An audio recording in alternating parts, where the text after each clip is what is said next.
দেখাতে রোগীকে নিয়ে আসেন। এটা আপনাদের হসপিটাল, তো হসপিটালকে পরিষ্কার পরিচ্ছন্ন রাখা আপনাদের দায়িত্ব। বারবার এই যে শুনতে হয় সরকারি হাসপাতালে এসে হাসপাতালগুলো নোংরা থাকে, এই জায়গাটা যেন না হয়। আপনারা কিছু ফেলেন বা কিছু কাগজ বা তুলো এগুলো যেখানে সেখানে ফেলবেন না। পানের পিক থুতু যেখানে সেখানে ফেলবেন না। সেই জায়গাটায় নির্দিষ্ট ডাস্টবিন থাকবে, সেই ডাস্টবিনে আপনারা ফেলবেন, যেখানে সেখানে থুতু ফেলবেন না। এটা আপনাদের অনুরোধ।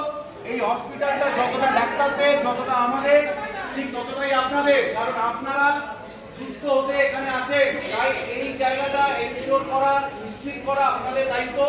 আপনারা দয়া করে কোথাও নোংরা ফেলবেন না, এটা আমার অনুরোধ আপনাদের কাছে, এবং যারা আসবে তাদেরকেও বলবেন যতটা করার। কিন্তু আমাদের এই ক্যাম্পাসটাকে পরিষ্কার করা বা পরিষ্কার রাখার দায়িত্ব যতটা আপনাদের ততটা আমাদের, ততটা এখানে যারা এখানে পেশেন্ট আসে, রোগী আসে বা যারা ডাক্তার, প্রত্যেকে।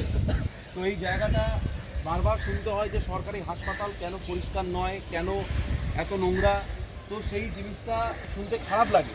তো সেই জন্য আমরা আমাদের যারা স্টুডেন্টরা আছে প্রত্যেকে মিলে আমরা একটা চেষ্টা করব যাতে এইরকম একটা ক্লিনিং ড্রাইভ শুরু করলাম। এটা একদিনের কাজ নয়, আপনারা প্রত্যেক দিন যেটা করেন তার জন্য আপনাদের প্রণাম। এবং সেই জায়গাটা যাতে প্রত্যেকের মধ্যে সেই ভাবনাটা, সেই স্বচ্ছ মানসিকতাটা যাতে সঞ্চারিত হয়, সবাই যাতে এটা ভাবতে পারে বা সবাই যাতে এই কলেজটাকে, এই হসপিটালটাকে নিজের মতো করে ভাবতে পারে। এই যে বারবার পেশেন্টরা এসে যে একটা অস্বাস্থ্যকর বা নোংরা যেগুলো পড়ে থাকে সেইটার মধ্যে যাতে না থাকতে হয়, একটা মানসিক স্বাস্থ্য এবং শারীরিক যে স্বাস্থ্য, এইটা যাতে সার্বিক উন্নতি হয়, সেই জন্য আমাদের এই ক্লিনিং ড্রাইভ।